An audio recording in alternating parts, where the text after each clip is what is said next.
नमस्कार दोस्तों, मैं नवीन यादव स्वागत करता हूं आपका अपने YouTube channel Vasudev IAS concept पर। प्यारे मित्रगणों, सबसे पहले मैं आपसे क्षमा चाहता हूं क्योंकि मैं 2 दिन से आपकी क्लास अपलोड नहीं कर पाया था, क्योंकि आप जानते हो हरियाणा में इलेक्शन का माहौल चला हुआ है और उसी माहौल में मैं थोड़ा सा व्यस्त हो गया था। पर कोशिश करूंगा जब तक इलेक्शन नहीं होते उससे पहले पहले मैं रेगुलर क्लास लाता रहूं आपके सामने। 5 तारीख से इलेक्शन खत्म है, 2 या 3 दिन की बात है, बट कोशिश करूंगा इन 2-3 दिन में भी आपके सामने रेगुलर क्लासेस आती रहें।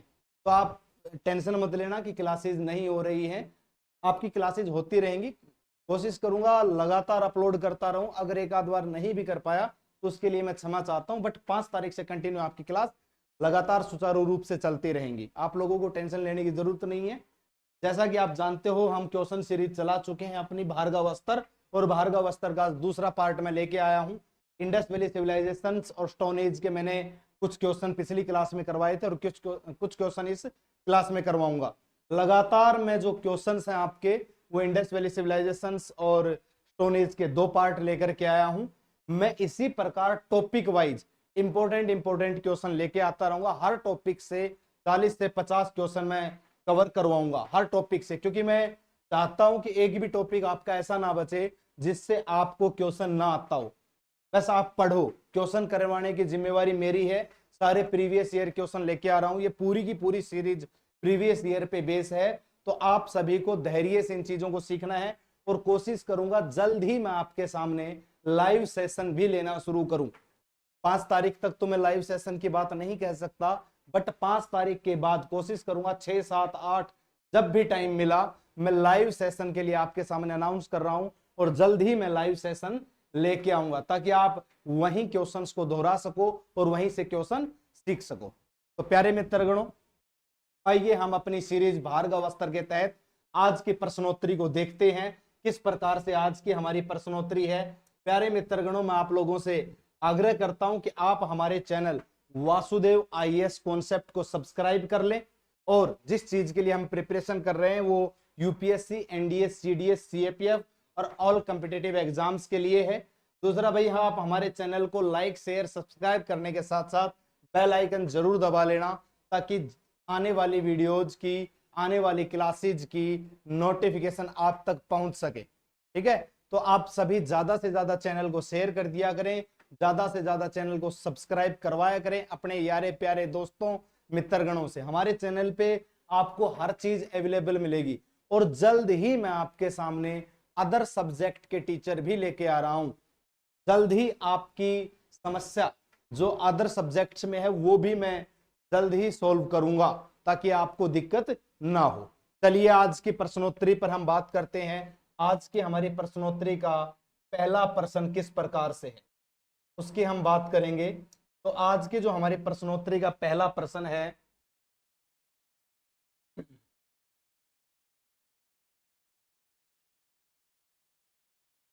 तुरमुर्ग के अंडे।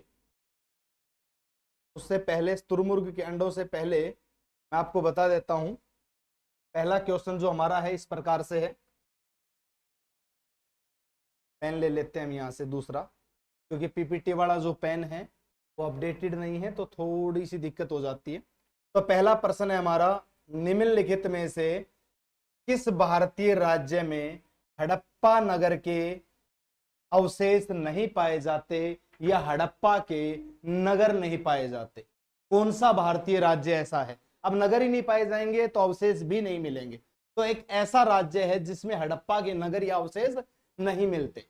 Option number A Uttarakhand, Gujarat, Rajasthan और हरियाणा। तो बेसिकली सीधी सी बात है, उत्तराखंड एकमात्र ऐसा राज्य है जिसमें हड़प्पा के अवशेष नहीं मिलते। तो इसका राइट आंसर क्या होगा? उत्तराखंड होगा। गुजरात से तो आप जानते हो धोलावीरा जैसे नगर मिले थे, धोलावीरा गुजरात से मिला था। इसके अलावा लोथल गुजरात से मिला था। इसके अलावा धोरो, एक जगह है धोरो, गुजरात से मिली थी। एक जगह है लोटेश्वर, गुजरात से मिली थी। ठीक, और दसोल, एक जगह है दसोल, दसोलपुर, ये सारी जगह कहां से मिली थी? गुजरात से मिली थी, ईटीसी। और भी बहुत सारी जगह हैं जो हमें गुजरात से प्राप्त हुई हैं। उसके अलावा राजस्थान, राजस्थान से मैं आपको बता देता हूं बरौर, बरौर के अलावा कर्णपुरा, कर्णपुरा के अलावा कालीबंगा, कालीबंगा, ये राजस्थान राज्य से प्राप्त हुए। हरियाणा, हरियाणा तो भरमार है हड़प्पा नगरों का, हरियाणा तो भरमार है हड़प्पा नगरों का। हरियाणा में नजर मिलाइए उत्तर पश्चिम की ओर, तो आप एक नगर देखते हो हिसार, हड़प्पा का नगर है।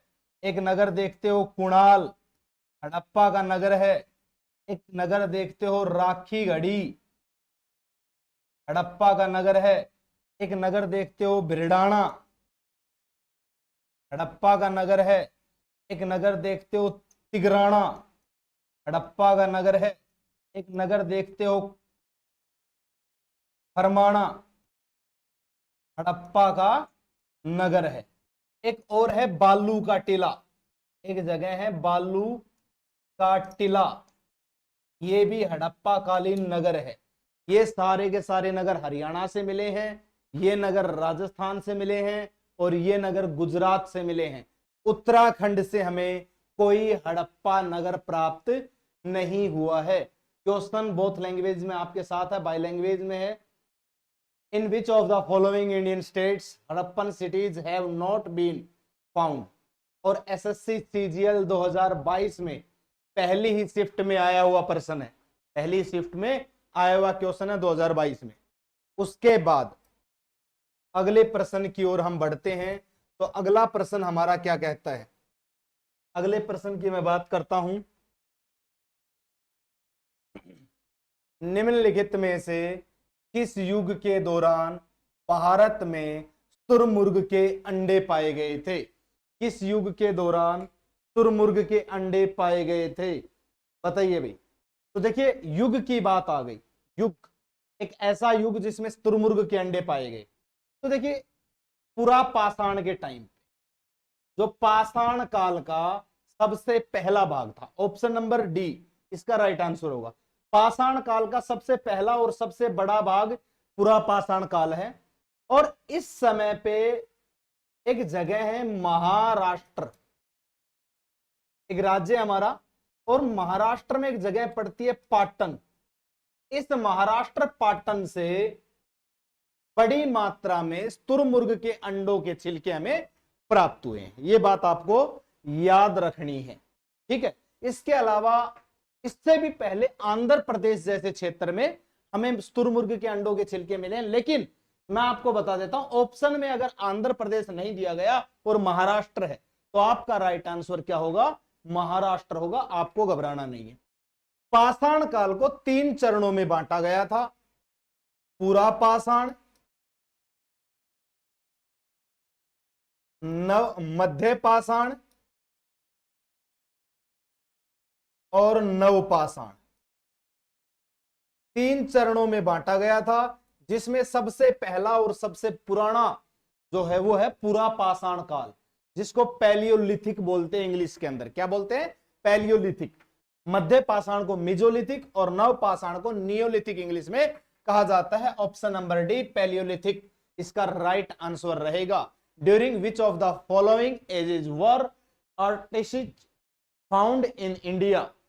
ऑस्ट्रिच जो है, ऑस्ट्रिच तुरमुर्ग को ही इंग्लिश में कहा गया है, ऑस्ट्रिच जो है तुरमुर्ग को कहा गया है, ये बात आपको याद रखना है। और सबसे विशालकाय पक्षी भी तुरमुर्ग को ही माना गया है, ये आपको याद रखनी है। उसके बाद अगला प्रश्न हमारा क्या कहता है?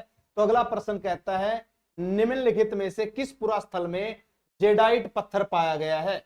निम्नलिखित में से किस पुरा स्थल में जेडाइट पत्थर, एक पत्थर होता है जेडाइट, वो पाया गया है? तो भैया मैं आपको सीधा आंसर बता रहा हूं, Daojali Hading. Daojali Hading option number D इसका राइट आंसर होगा। और दाउजली हेडिंग कहां है? तो दाउजली हेडिंग असम में, असम में एक डिस्ट्रिक्ट है दीमा हसाओ, दीमा हसाओ, हीरे हसाओ, याद रखना इसको। असम में है दीमा हसाओ, एक जिला है उस दिमा हसाओ जिले में ये दाउजली हेडिंग नामक जगह है, यहां से जेडाइट पत्थर के अवशेष हमें प्राप्त हुए हैं, या जेडाइट पत्थर हमें प्राप्त हुआ है। दोस्तों ये जो जगह है ये ब्रह्मपुत्र घाटी के पास चीन और म्यांमार की तरफ जो रास्ता जाता है उस मार्ग पर ये जगह स्थित है, दाउजली हेडिंग। इस घाटी के पास चीन म्यांमार मार्ग पे रास्ता जो जाता है उस जगह पर ये स्थित है। ठीक दोस्तों, बताया गया है कि ये पत्थर ऐसा लगता है जैसे चीन से लाया गया होगा, चीन से लाया गया होगा, इसके ये प्रमाण मिलते हैं कि ये चीन से लाया गया होगा। ठीक है, अगला प्रश्न ऑप्शन नंबर डी याद रखना इंग्लिश में, दाउजली हेडिंग। उसके बाद अगले प्रश्न की ओर जब हम बढ़ते हैं तो अगला प्रश्न हमारा कौन सा है, निम्नलिखित में से किस युग में कैटल हयूक सबसे प्रसिद्ध पुरास्थलों में से एक है। Catal Huyuk was one of the most famous archaeological sites in which of the following eras. तो किस युग में, सीजीएल 2022 में पूछा गया प्रश्न है, सेकंड शिफ्ट में आया हुआ क्वेश्चन है, ये आपको याद रखना है। मैंने डेट साथ के साथ इसलिए मेंशन की है ताकि आपको पता लग सके किस एग्जाम में ये क्वेश्चन आए हुए हैं। तो प्यारे मित्रगणों, ये है नवपाषाण युग का, किसका है, नवपाषाण यानी कि नियोलिथिक का। ऑप्शन नंबर ए बिल्कुल राइट आंसर है। और ये जो जगह है कैटल हयूक, मैं आपको बता देता हूं, दक्षिण मध्य तुर्की का आधुनिक शहर है, दक्षिण मध्य तुर्की का एक आधुनिक शहर है, और उस आधुनिक शहर का नाम है कोन्या। इस कोन्या शहर के पास स्थित है, इस कोन्या शहर के पास ये स्थित है, ये कैटल हयूक पुरास्थल। ठीक, इसके अलावा भारत में कौन से पुरास्थल हैं, तो भारत के अंदर अगर मैं बात करूं तो मरकडोला, और एक थोड़ी देर पहले हमने बात की थी दाउजली हेडिंग, और एक और भी है सुरुतारू, सुर उतारू, सुरूर चढ़ जाए तो सुरुतारू। और ये जगह है, ये तीनों की तीनों जगह असम में स्थित हैं। ये तीनों की तीनों जगह कहां पर स्थित हैं, असम में। लेकिन जो कैटल हयूक है वो तुर्की के कोन्या शहर के पास स्थित है। आप लोग साथ की साथ स्क्रीनशॉट लेते हुए चलना, आपको किसी प्रकार की दिक्कत नहीं होगी क्वेश्चन पढ़ने में। ठीक है, अब हम बात करते हैं अगले प्रश्न की ओर। पुरातत्वविदों के अनुसार हड़प्पा के नगरों में पश्चिमी हिस्सा छोटा और ऊंचा था, जिसे कहा जाता था, पश्चिम हिस्सा छोटा और ऊंचा हुआ करता था, जिसे क्या बोलते थे, नगर या फिर दुर्ग कहते थे। क्या कहते थे, नगर या दुर्ग कहते थे। और हड़प्पा सभ्यता में एकमात्र ऐसा शहर चनहुदड़ो, एकमात्र ऐसा शहर था जिसमें कोई दुर्ग नहीं मिला, कोई दुर्ग नहीं मिला। एक बात और बता देता हूं, इसी चनहुदड़ो में हमें चूड़ियों का कारखाना भी प्राप्त हुआ है, चूड़ी बनाने का कारखाना हमें प्राप्त हुआ है। ठीक, जो पश्चिमी हिस्सा छोटा और ऊंचा होता था उसे नगर या दुर्ग कहते थे, लेकिन हड़प्पा सभ्यता में चनहुदड़ो एकमात्र ऐसा शहर है जिसमें कोई दुर्ग नहीं मिला, और हड़प्पा के इस शहर में चूड़ी बनाने का कारखाना भी प्राप्त हुआ है। ये बात आपको याद रखनी है हमेशा। ठीक, उसके बाद हम बात करते हैं तो अगले प्रश्न की ओर बढ़ेंगे। स्क्रीनशॉट आप साथ के साथ लेते हुए चलना, जिसमें आपको दिक्कत ना हो, क्योंकि आप बाद में क्लास रिपीट करके देखो, इससे अच्छा स्क्रीनशॉट ले लो और किसी भी प्रकार की दिक्कत आपको नहीं होगी। ठीक है, उसके बाद आगे चलते हैं अगले प्रश्न की ओर।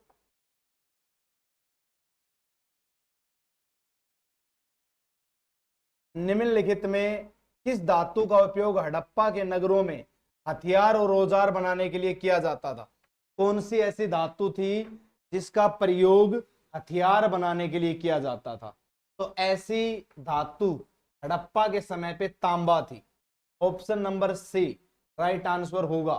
ठीक है, which of the following metals was used to make weapons and tools in the Harappan cities? तो कॉपर, तांबा इसका राइट आंसर होगा। भाई तांबा पहली धातु थी, पहली धातु थी हड़प्पा में, पहली धातु थी हड़प्पा सभ्यता में जिसका प्रयोग बर्तन बनाने में, जिसका प्रयोग हथियार बनाने में किया जाता था। ठीक, हथियार, बर्तन, ये सब बनाने में तांबे का प्रयोग किया जाता था। इसके अलावा मैं आपको बता देता हूं, चांदी भी होती थी, सोना भी होता था, इनके अलावा शीशा भी एक धातु होता था, शीशा। इसके अलावा अगर मैं बात करता हूं तो कांस्य भी एक धातु थी, कांस्य। और कांस्य धातु के कारण ही इसे कांस्य युगीन सभ्यता भी कहा गया है, कांस्य युगीन सभ्यता भी इसे कहा गया है, ये आपको याद रखना है। उसके बाद हम अगले प्रश्न की ओर बढ़ते हैं। तो हमारा अगला प्रश्न क्या कहता है? हड़प्पा के लोग भारत में वर्तमान सोना लाते थे। जो आज के दिन हम सोना देखते हैं, ये हड़प्पा के लोग कहां से लाते थे? सबसे पहले तो मैं आपको बता देता हूं, हड़प्पा और इसके साथ एक शहर था मोहनजोदड़ो, मोहनजोदड़ो, इन दोनों से ही हमें सोने के आभूषण प्राप्त हुए हैं, सोने के आभूषण प्राप्त हुए हैं। ठीक, सोने के आभूषण हड़प्पा और मोहनजोदड़ो दोनों से प्राप्त हुए। उसके अलावा मैं बात करूं तो हड़प्पा से ताबूत भी हमें मिला है, बैलगाड़ी के साक्ष्य भी हमें मिले, ताबूत भी मिला है। मोहनजोदड़ो से तो विशाल अनागार, विशाल अनागार, स्नानागार, नर्तकी की मूर्ति, पशुपति की मोहर, गेंडा मोहर, सब हमें यहां से बहुत सारी चीजें प्राप्त हुई मोहनजोदड़ो से। हड़प्पा की खुदाई की बात मैंने लास्ट क्लास में आपको बताई थी, 1921 में दयाराम साहनी ने की थी, दयाराम साहनी। ठीक, उसके अलावा मोहनजोदड़ो की खुदाई 1922 में राखल दास बनर्जी के द्वारा की गई थी, राखल दास बनर्जी के द्वारा की गई थी। एक शहर है चनहुदड़ो, चनहुदड़ो, जिसका जिक्र हम थोड़ी देर पहले कर रहे थे। चनहुदड़ो की खोज 1931 में एनजी मजूमदार के द्वारा की गई थी, एनजी मजूमदार के द्वारा की गई थी। ठीक, चनहुदड़ो की खोज। ऐसे बहुत सारे नगर हैं जिनकी खोज अलग अलग व्यक्तियों के द्वारा की गई थी, इनका उत्खनन करवाया गया था, इनकी खुदाई करवाई गई थी। इस प्रश्न का वास्तव में जो उत्तर है वो कर्नाटक होगा। ऑप्शन नंबर बी क्या होगा? कर्नाटक होगा। The people of Harappan brought the present gold to India from, कहां से लाया गया था? तो कर्नाटका से लाया गया था। ये बात आपको याद रखनी है। एसएससी सीजीएल 2022 की चौथी शिफ्ट में, फोर्थ शिफ्ट में आया हुआ क्वेश्चन है। 8 तारीख की शिफ्ट में, 8 दिसंबर का जो एग्जाम था उसकी फोर्थ शिफ्ट में आया हुआ क्वेश्चन है। ठीक है, अब आगे हम चलते हैं। तो अगला प्रश्न जो हमारा है वो कौन सा है? निम्नलिखित में हड़प्पा सभ्यता के मेहरगढ़पुरा स्थल में किस प्रकार के घरों के अवशेष मिले हैं? तो मेहरगढ़पुरा स्थल में किस प्रकार के घरों के अवशेष मिले हैं? त्रिकोणीय, आयताकार, वर्ताकार, वर्गाकार, आयताकार या वर्ताकार? तो भैया इसका जो राइट आंसर होगा हमारे सामने वो होगा वर्गाकार और आयताकार घरों के अवशेष मिले हैं। Option number C right answer होगा। ये भी सीजीएल 2022 में 9 तारीख के एग्जाम में आया हुआ क्वेश्चन है और पहली ही शिफ्ट का क्वेश्चन है। भाई मेहरगढ़ जो है वो नवपाषाण युग का एक शहर था, नवपाषाण युग का। और मैं आपको बता देता हूं ये पहला वो क्षेत्र था जिसको कृषि बस्ती के रूप में देखा जाता है लोग यहाँ के ऊंट और बकरियां भी पालते थे। भेड़ बकरियों जैसी चीजें भी यहाँ मिलती हैं मेहरगढ़ से। और मेहरगढ़ की अगर मैं खुदाई की बात करूं, इसकी खोज की बात करूं, तो 1974 में की जो खुदाई है 1974 में जीन फ्रैंकोइस जारिगे, एक फ्रांसीसी व्यक्ति था जीन फ्रैंकोइस जारिगे, इसके द्वारा की गई थी 1974 में। ये 1974 में इसकी खुदाई करवाई गई थी।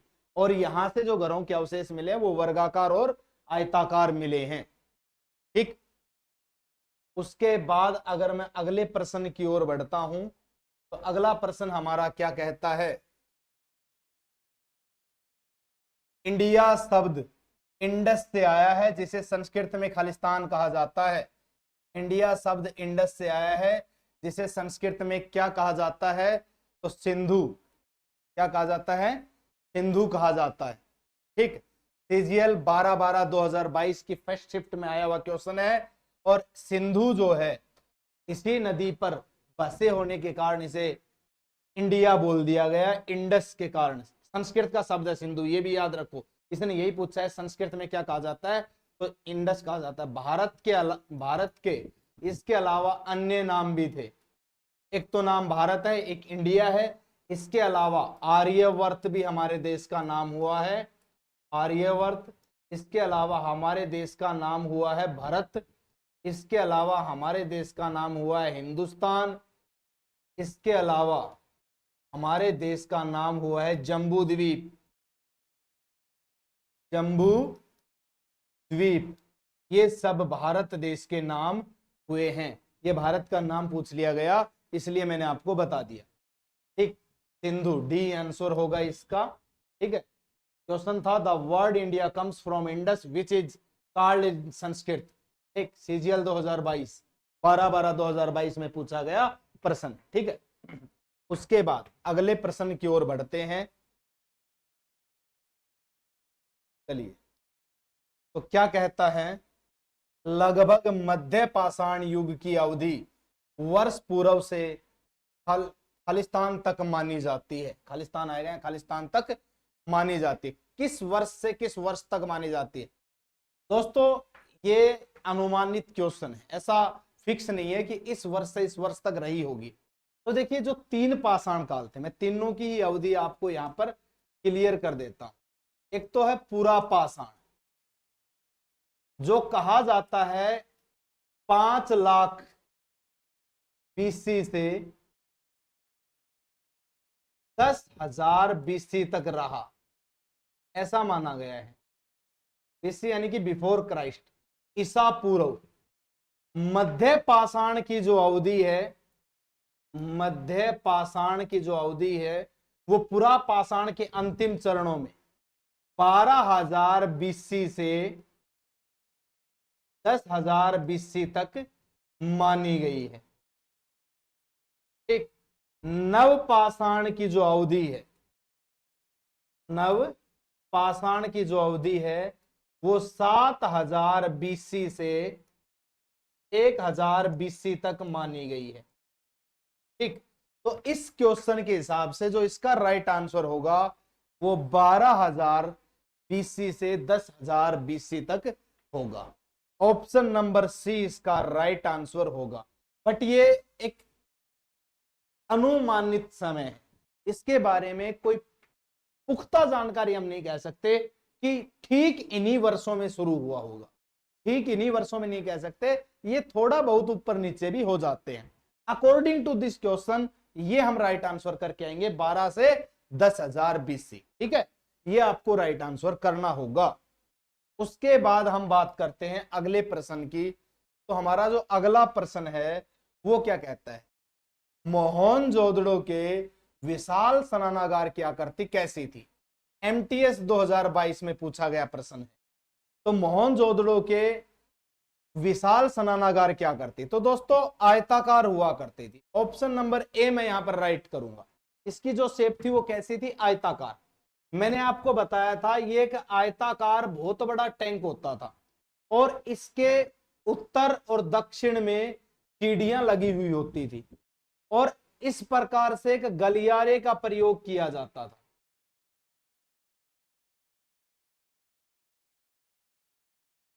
इस प्रकार से एक गलियारे का भी प्रयोग किया जाता था ताकि इस गलियारे के साथ साथ लोग उतर सकते थे। इसमें ना छोटे छोटे कमरे बने होते थे, छोटे छोटे क्या बने होते थे, कमरे बने होते थे। इसका प्रयोग पानी की टंकी के रूप में भी किया जाता था और बीच में एक कुआं होता था। इस प्रकार का डिजाइन मैंने लास्ट क्लास में आपको बना करके दिखाया भी था और बताया भी था। तो इस प्रकार की जो आयताकार आकृति होती थी उसे हम मोहनजोदड़ो का विशाल स्नानागार मानते थे। ठीक है, और यहां से बहुत सारी चीजें हमें प्राप्त भी हुई है। ठीक, बहुत सारी चीजें जैसे कि हमें यहां से मोहनजोदड़ो से ही पशुपतिनाथ की मोहर प्राप्त हुई, गेंडा की मोहर प्राप्त हुई। यहीं से हमें अगर मैं बात करता हूं तो महान अनागार, विशाल अनागार भी प्राप्त हुआ था। अनाज का भंडारण करने वाली जो चीज है, स्टोरेज हुआ था, वो प्राप्त हमें मोहनजोदड़ो से ही हुआ था। मोहनजोदड़ो की खोज मैंने आपको बताई दी थी कि इसे राखल दास बनर्जी के द्वारा खोजा गया था। ठीक, उसके बाद अगला प्रश्न क्या कहता है, तो हड़प्पा की अधिकांश मोहरें खालिस्तान से बनी होती थी। तो हड़प्पा की अधिकांश मोहरें जो होती थी वो सील खड़ी से बनी होती थी। किससे बनी होती थी? सील खड़ी से बनी होती थी। और सील खड़ी को अल्वेस्टर कहा जाता है। क्या कहा जाता है? अल्वेस्टर कहा जाता है। सील खड़ी से बनी होती थी। इसमें जो प्रसिद्ध मोहर थी ना, वो जो मोहर थी वो गेंडा मोहर, गेंडा मोहर और पशुपति मोहर थी। पशुपति मोहर थी। उसके अलावा मैं आपको बता दूं, इन दो मोहरों के अलावा और भी मोहर होती थी। सीलखड़ी के अलावा कुछ मोहरें सोना, टेराकोटा एक धातु है, टेराकोटा, इसके अलावा हाथी दांत और चिन्नी मिट्टी से भी बनी होती थी। चिन्नी मिट्टी जो कप वगैरह में यूज करते हैं, या आपने ट्रांसफॉर्मर वगैरह देखे होंगे, उसमें फेस जो होते हैं उसमें वो चिन्नी मिट्टी का प्रयोग किया जाता था। उन सभी चीजों से ये प्राप्त होती थी। ठीक, ये मोहरें इन चीजों से भी बनी होती थी, याद रख लेना। ठीक, लेकिन मैक्सिमम जो होती थी वो सील खड़ी से बनी होती थी, अल्वेस्टर से बनी होती थी। ये बात आपको याद रखनी। उसके बाद अगला प्रश्न हमारा क्या कहता है, उसकी ओर हम बढ़ते हैं। एक्सेल्ट नवपाषाण काल से खालिस्तान है। एक्सेल्ट, एक्सेल्ट एक उपकरण बोला जाता है। क्या है? एक उपकरण बोला जाता है। एक ऐसा उपकरण जो पत्थरों को काटने वगैरह के लिए भी यूज किया जाता था। सेल्ट एक उपकरण है। दूसरा, ये जो नवपाषाण काल है, ये पाषाण युग की अंतिम कड़ी है। एक पाषाण काल का अंतिम टाइम माना गया है नवपाषाण को। अंतिम समय है पाषाण काल का। ये बात आपको याद रखनी है। इसी के बाद भारत देश में सिविलाइजेशन की शुरुआत हो चुकी थी और वो सिविलाइजेशन बहुत बड़े क्षेत्र में फैल गई थी। ठीक है, यहां से लोगों ने पशुओं को पालना भी शुरू कर दिया था। एक पाषाण काल में ही आग की खोज की गई थी। किसकी खोज की गई थी? आग की खोज पाषाण काल में ही की गई थी और ये पुरा पाषाण के समय में हुई थी। पुरा पाषाण के समय में हुई थी, जब मनुष्य का आरंभिक विकास हो रहा था। इन पाषाण काल की अगर मैं बात करता हूं तो नव पाषाण में मनुष्य ने खेती करना आरंभ कर दिया था।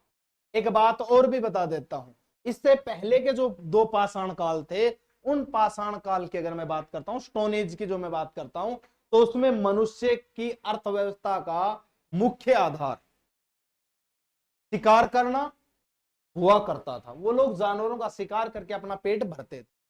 बड़ी मस्त लाइफ जी रहे होंगे वो ना कमाने की टेंशन, ना सरकारी नौकरी की टेंशन, ना आईएएस बनना, ना आईपीएस बनना, ना सीजीएल करना, ना कुछ करना।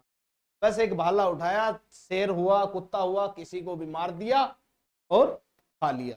फिर धीरे धीरे उन्होंने आग की खोज की, पका के खाना शुरू किया। अब धीरे धीरे वो डेवलप होते होते इतने डेवलप हो गए कि आज के दिन हम हैं। हम सब इतने डेवलप होकर के उस समय से आए हैं। अगर वो मेहनत ही ना करते, इतने डेवलप हम भी नहीं होते। हम भी उन्हीं की तरह जीते, पत्ते लपेटते और मौज लेते। हमारी कोई भाषा नहीं होती, हम एक दूसरे से बात करते तो लुलुलुल करके बात करते। सोच के देखिएगा, है ना, इसी प्रकार से चीजें होती थी। तो प्यारे मित्रगणों, इस प्रकार से क्वेश्चन सीरीज जो आपकी चली हुई है, इसको हम लगातार लेके चलेंगे और लगातार आपकी क्वेश्चन सीरीज मिलती रहेगी। हर रात 9 बजे तैयार रहना, 9 बजे आपको क्वेश्चन सीरीज मिला करेगी। माइक्रोलिथ का इस्तेमाल प्रारंभिक मनुष्यों द्वारा किया जाता था। एमटीएस में पूछा गया क्वेश्चन है, माइक्रोलिथ का प्रयोग। तो माइक्रोलिथ का प्रयोग पत्थर के औजार बनाने में किया जाता था, पत्थर का औजार बनाने में किया जाता था। और माइक्रोलिथ मैक्सिमम अगर मैं बात करता हूं तो भाले और तीर की नोक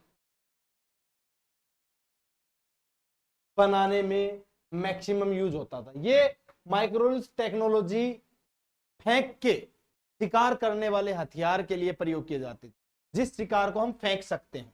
तो भाले और तीर की नोक के लिए इस माइक्रोलिथ जैसी चीजों का प्रयोग किया जाता था। ठीक, उसके अलावा मैं बात करता हूं अगले प्रश्न की ओर। तो हमारा अगला प्रश्न क्या कहता है, निम्नलिखित में से कौन भारत में पुरातात्विक महत्व का पुरापाषाण स्थल है।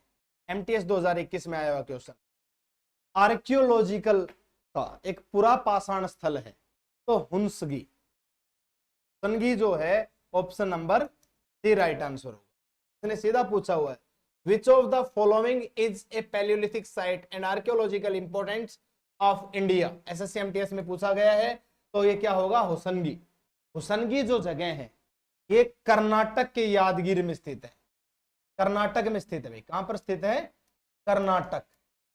और कर्नाटक में भी कहां, यादगीर में। कर्नाटक के यादगीर में स्थित है हुसनगी जगह। और आपको बता देता हूं, हुसनगी ग्राम पंचायत, हुसनगी ग्राम पंचायत के कार्यालय से, पंचायत के कार्यालय से हमें क्या मिला है पता है आपको, पुरापाषाण में पत्थर काटने के उपकरण। पुरापाषाण के समय में पत्थर काटने के उपकरण हमें कहां से मिले हैं, तो हुसनगी ग्राम पंचायत कार्यालय से। और ये कहां है, कर्नाटक में यादगीर जगह पर स्थित है, हुसनगी नामक जगह, एक गांव है हुसनगी। ठीक, उसके बाद हम बात करते हैं बुर्जहोम जम्मू कश्मीर में, मैं आपको बता देता हूं। और मेहरनगढ़ कहां है, तो मेहरगढ़ जो है वो आपका पुरापाषाण काल का एक युग है। मैंने इसके बारे में आपको बहुत अच्छे से बता दिया है, मेहरगढ़ की पूरी जानकारी मैंने आपको पिछले क्वेश्चंस में दे दी है। तो इस प्रकार से ऑप्शंस आते रहेंगे आपके सामने। ठीक, अब बात करते हैं अगले प्रश्न की ओर। तो अगला प्रश्न क्या कहता है, निम्नलिखित में से कौन सा हड़प्पा स्थल अफगानिस्तान में स्थित है। तो अफगानिस्तान का स्थल पूछ लिया गया, ऐसा कौन सा स्थल जो अफगानिस्तान में है, तो वो है भाई सोर्तुगई। सोर्तुगई ऑप्शन ए इसका राइट आंसर होगा। ठीक, विच of the following Harappan sites is located in Afghanistan, तो वो कौन सा है, सोर्तुगई। आपको बता देता हूं, ये एक व्यापारिक चौकी हुआ करती थी। क्या होती थी, व्यापारिक चौकी, यानी कि व्यापार के साक्ष्य यहां से हमें मिलते हैं, व्यापारिक चौकी थी। कहते हैं कि अफगान की अन्य कीमती वस्तुएं, कीमती सामान की अगर मैं बात करता हूं तो टिन और ऊंट का व्यापार, ऊंट का व्यापार, इसका प्रमाण भी हमें यहां से प्राप्त होता है। ऐसा माना जाता है यहां से पुराने समय में टिन और ऊंट का व्यापार भी होगा, इसीलिए इसको व्यापारिक चौकी के नाम से जाना जाता है, सोर्तुगई।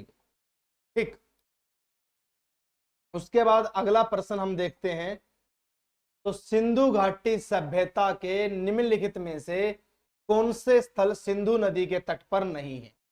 सिंधु घाटी सभ्यता के कौन से स्थल सिंधु नदी के तट पर नहीं है, तो देखिए चनहुदड़ो सिंधु के तट पे, मोहनजोदड़ो सिंधु के तट पे, कोटदीजी सिंधु के तट पे। एकमात्र शहर रोपड़, रोपड़ ये इसका राइट आंसर होगा।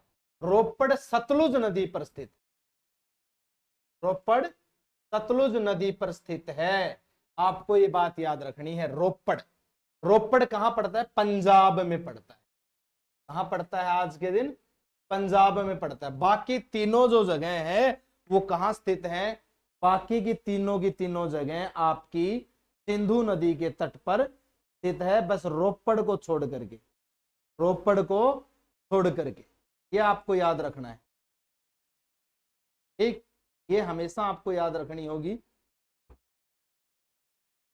और इसकी पहचान कैसे हुई होगी? इसकी पहचान सी टाइट, सी टाइट सील, सी टाइट सील यानी कि जो सील खड़ी की मोहरे, अल्बेस्टर की मोहरे जो होती थी ना, अल्बेस्टर की मोहरे जो होती थी वो, और इसके अलावा जली हुई मिट्टी, जली हुई मिट्टी। अब सोचिए, मिट्टी भी जल सकती है, बट दिया जाता है इतिहास में जली हुई मिट्टी पर निशानों से इसकी पहचान हुई है। इसकी पहचान जली हुई मिट्टी पर निशानों से प्राप्त हुई है। ये बात आपको याद रखनी है, ठीक? यहां से तांबे के औजार भी हमें प्राप्त हुए हैं। तांबे के औजार, तांबे के औजार, ये सारे रोपड़ में बता रहा हूं मैं। इसके अलावा टेराकोटा के मोती, टेराकोटा के मोती हमें यहां से प्राप्त हुए हैं। तांबे के औजार और टेराकोटा के मोती यहां से प्राप्त हुए हैं। ये बात आपको याद रखनी है, ठीक? अब एक जगह है चनहुदड़ो, यहां से चूड़ी बनाने का कारखाना प्राप्त हुआ, लेकिन चूड़ी हमें रोपड़ से भी मिली है। चूड़ी हमें कहां से मिली है? रोपड़ से भी प्राप्त हुई है चूड़ी, ठीक? तो ये आपको याद रखना, चूड़ी बनावली से भी प्राप्त हुई है। तो भाई ऐसा प्रमाण मिलता है कि इन जगहों पे महिलाओं का वास भी हुआ करता था, क्योंकि मैक्सिमम सिविलाइजेशन है, वहां महिलाएं भी रही होंगी, तो उनकी चूड़ियां भी हमें अलग अलग जगहों से प्राप्त हुई है। बट चूड़ी बनाने का कारखाना चनहुदड़ो से प्राप्त हुआ है, चनहुदड़ो से। 1931 में एनजी मजूमदार के द्वारा चनहुदड़ो को खोजा गया था। जो रोपड़ है वो पंजाब में है, उससे ये चीजें प्राप्त होती हैं। रोपड़ हमें सतलुज नदी के किनारे स्थित मिलता है, स्टीटाइट अल्बेस्टर सील से, और जली हुई मिट्टी के निशानों से हमें पता चलता है कि ये निशान रोपड़ रहा है, ये जगह क्या रही है? रोपड़ रही है। उसके अलावा मैं अगर बात करूं पहचान के अलावा, तो भैया यहां से हमें तांबे के औजार, यहां से हमें टेराकोटा के मोती, और यहां से हमें चूड़ी भी प्राप्त हुई है, ठीक? Which of the following sites of the Indus Valley civilization are not on the banks of the Indus River?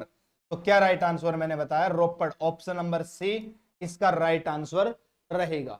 प्यारे मित्रगणों, ये थी हमारी क्वेश्चंस की सीरीज, ठीक? आधे घंटे की क्लास में मैं आपको 40 क्वेश्चन करवाने का वादा करता हूं, लेकिन भाई हम 40 से ज्यादा ही क्वेश्चन करते हैं। कम से कम एक क्वेश्चन में आप पॉइंट गिन सकते हो, 1 पॉइंट, 2 पॉइंट, तीसरा पॉइंट, चौथा पॉइंट, भाई 4 पॉइंट, और पांचवा 5 पॉइंट के लगभग, और कुछ ऑप्शंस में भी आ जाते हैं तो 6 पॉइंट। एक क्वेश्चन से लगभग मैं आपको 4 से 6 पॉइंट कवर करवाता हूं। तो 30 मिनट में 40 क्वेश्चन करवाने का जो मैंने वादा कर रखा है, उस 40 क्वेश्चन के अलावा अगर आप मल्टीप्लाई कर दो तो 160 से लेके 240 क्वेश्चंस तक हम सोल्व कर लेते हैं, ठीक? 160 से 240 क्वेश्चन हम सोल्व कर लेते हैं 30 से 30 मिनट के अंदर अंदर, ठीक?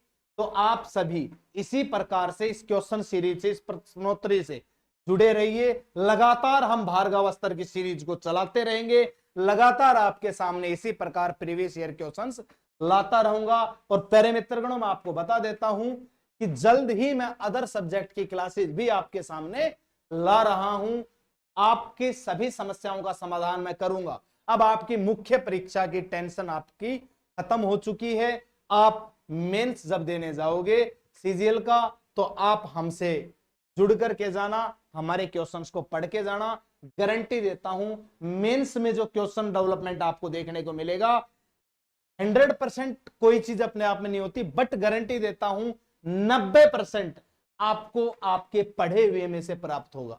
जितने भी मेरे पुराने स्टूडेंट्स जिन्होंने भी मेरे नोट्स पढ़े हैं वो जानते हैं कि पेपर में मैक्सिमम क्वेश्चंस आए हैं, चाहे वो हिस्ट्री का हो चाहे वो ज्योग्राफी का हो। जिन्होंने मेरे से पढ़ा है वो उन क्वेश्चंस का लाभ उठाते भी हैं, उनको डिट्टो वो चीजें मैंने करवा रखी हैं। एग्जामिनर जो लैंग्वेज पूछता है मैं उसी लैंग्वेज में आपको पढ़ाता हूं, ठीक है। तो यहां तक किसी भी प्रकार का डाउट हो तो आप मेरे से पूछना और मुझे बताना कि सर ये डाउट है, मैं आपका क्लियर करूंगा, कमेंट बॉक्स में बता देना। तो मेरे प्यारे मित्रगणों, जितने भी मेरे नए साथी इस चैनल से जुड़ते हैं मैं उनका स्वागत करता हूं, और आप सभी इस चैनल को लाइक शेयर और सब्सक्राइब कर देना ताकि ज्यादा से ज्यादा बच्चों तक हमारी क्लास पहुंच सके। शेयर किया करो, दबा के शेयर किया करो, और जल्द ही मैं लाइव भी आऊंगा आपके सामने। अभी तो मैं थोड़ा सा बिजी चल रहा हूं और आप लोगों को भाई ठीक से एक आध बार क्लास भी नहीं दे पाया हूं, इसलिए 5 तारीख को जब इलेक्शन खत्म हो जाएंगे तो मैं लगातार आप लोगों के बीच में उपस्थित रहूंगा, और 5 तारीख के बाद ही मैं आपके सामने लाइव रूबरू होऊंगा, लाइव आऊंगा ताकि आप लोग लाइव डाउट पूछ सको, क्योंकि आप लाइव में ही डाउट पूछते हो, अदरवाइज अपलोडेड में डाउट नहीं पूछते हो। अपलोडेड क्लास में आपके सामने कम डाला करूंगा, ठीक है। उसके अलावा जो हमारा कोर्स चला हुआ है उसकी भी मैं क्लासेज बीच बीच में डालता रहूंगा, जो हमारा कॉन्सेप्ट चला हुआ है उसकी, ठीक है। उस कॉन्सेप्ट की अब 1-2 क्लास डालूंगा आपके सामने ताकि आप अच्छे से पढ़ सको, कॉन्सेप्ट भी समझ सको साथ के साथ। दूसरा मेरे प्यारे मित्रगणों, जितने भी मेरे साथी हैं वो सभी बेल आइकन दबा लो ताकि क्लासेज का नोटिफिकेशन आप तक पहुंच सके, ठीक है। तो आज के लिए हम इतना ही रखेंगे और विदा चाहता हूं मैं आपसे। मिलते हैं अगली क्लास में नए जोश, नए प्रश्न संग्रह, नए क्वेश्चन सीरीज के साथ। मिलते हैं ठीक 9 बजे, रात को 9 बजे आपको ये क्लास अवेलेबल होगी, और रात को 9 बजे ये क्लास देखा करें आप। ये सीरीज में 9 बजे डाला करूंगा, रात को 9 बजे, ताकि आप खा पी के आराम से देख सको, मस्त तरीके से आसानी से इन चीजों को पढ़ सको। तो आज के लिए इतना ही रहेगा। जय हिंद, जय भारत, थैंक यू।